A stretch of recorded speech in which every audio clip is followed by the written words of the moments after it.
आज पूरा मानव लगभग यानी 90% मानव की वृत्ति कति बिगड़ ली। भगवान का डर रहा नहीं, आस्था समाप्त होती जाती है। ऊपरले मन से भले ही हम राम राम कहते हैं, पर अंदर में विकार, अंदर में सारी कुबद ज्यों की तो विद्यमान है, और हमारा हर तरह से व्यवहार बिगड़ गया। माया ही हमें सब कुछ दिखाई दे रही है।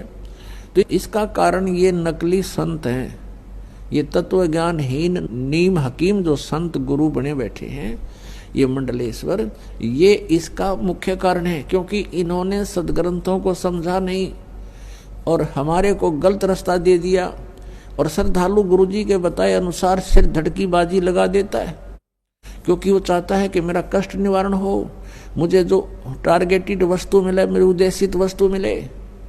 यही कारण था कि रावण को उसके नीम हकीम गुरु ने राक्षस बना दिया।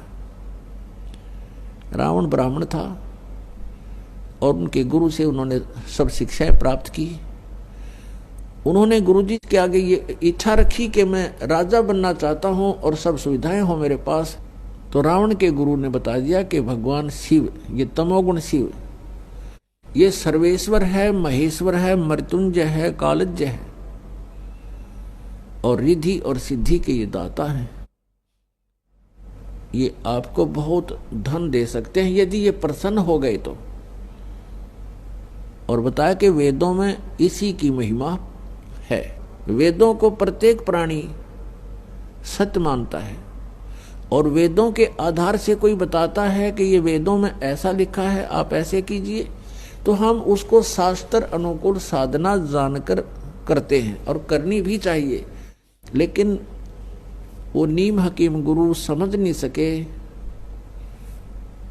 कि वेदों में शिव और शंभु किसके लिए संबोधित है।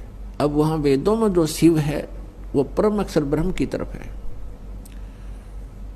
और शंभु का अर्थ भी यही होता है, जो एक शंभु होता है, एक स्वयंभू होता है।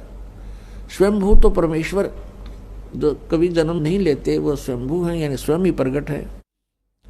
और शंभु का अर्थ होता है जो सुखदायी भगवान हो। तो हम वेदों के अनुसार से जैसे अपने बच्चों के नाम लिख लेते हैं, रख लेते हैं, ऐसे ही इस काल के पुत्र तमोगुण शिव को भी हम उस परम अक्षर ब्रह्म की संज्ञा लेकर के संबोधित करने लगे, इन नीम हकीम गुरुओं के कारण। तो रावण को बता दिया गया कि इसकी पूजा करने से और घोर तप करने से ये प्रसन्न होगा। अब जैसा भी गुरुजी ने बताया था, रावण ने सिर धड़की बाजी लगा दी। अपने भगवान शंकर को खुश करने के लिए यहां से गर्दन भी चढ़ा दी, यहां से काट के अपनी तलवार ऐसे मार के और चढ़ा दिया। तो जैसा कर्म करेगा उतना फल ये अवश्य देते हैं। तो भगवान शिव ने उसको वो शरीर उसका एज इट इज फिर कर दिया। ऐसे 10 बार उसने शीश दिए और 10 ही बार उसको जीवित कर दिया भगवान शिव ने। इतनी शक्ति इन भगवानों में है कि जब तक जीव के सांस हैं और इन परिस्थितियों में यदि कोई उसको ऐसा कुछ होता है तो ये उसको स्वस्थ कर सकते हैं।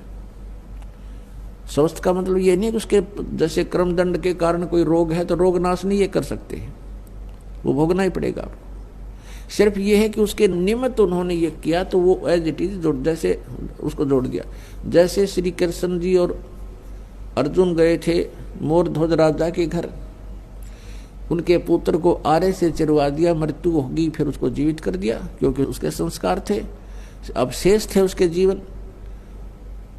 लेकिन वही श्री कृष्ण अपने सगे भांजे अभिमन्यु को जीवित नहीं कर सके, जो महाभारत के युद्ध में चक्रव्यूह में मारा गया था। सुभद्रा रो रही थी, श्री कृष्ण रो रहे थे, यानी सुभद्रा श्री कृष्ण की बहन थी, वो जीवित नहीं कर सके क्योंकि अभिमन्यु की आयु इतनी ही थी, उसका प्रारब्ध भी इतना था, इसलिए वो कुछ भी परिवर्तन श्री कृष्ण अर्थात विष्णु नहीं कर सके।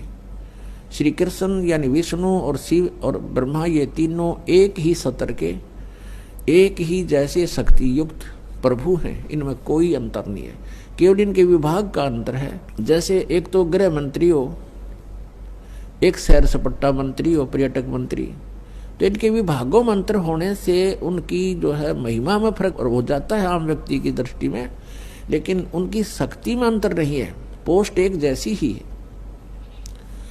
तो भगवान श्री शिव जी को परम अक्षर ब्रह्म मानकर, मृत्युंजय मानकर रावण ने भक्ति की और सिद्धि मांग ली, रिद्धि मांग ली। सिद्धि आकाश में उड़ जाना, रिद्धि धन मांग लिया, दे दिया धन खूब। इतना धन दे दिया कि सोने की लंका बना ली। रावण के राज्य में, लंका की मंडियों में हीरे मोती ऐसे बिका करते थे जैसे करनाल की मंडी में धान बिके, ऐसे उसके व्यापार हुआ करते थे। इतना धनी राजा हो गया, लेकिन सत साधना ना मिलने से, तत्वदर्शी संत ना मिलने से वो धरा धरा रह गया सारा उसका।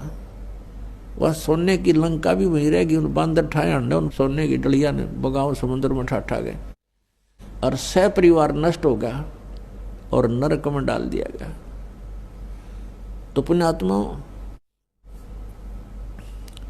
जब तक हमें तत्वदर्शी संत नहीं मिलेंगे, हम इस मनुष्य जीवन को सफल नहीं कर सकते।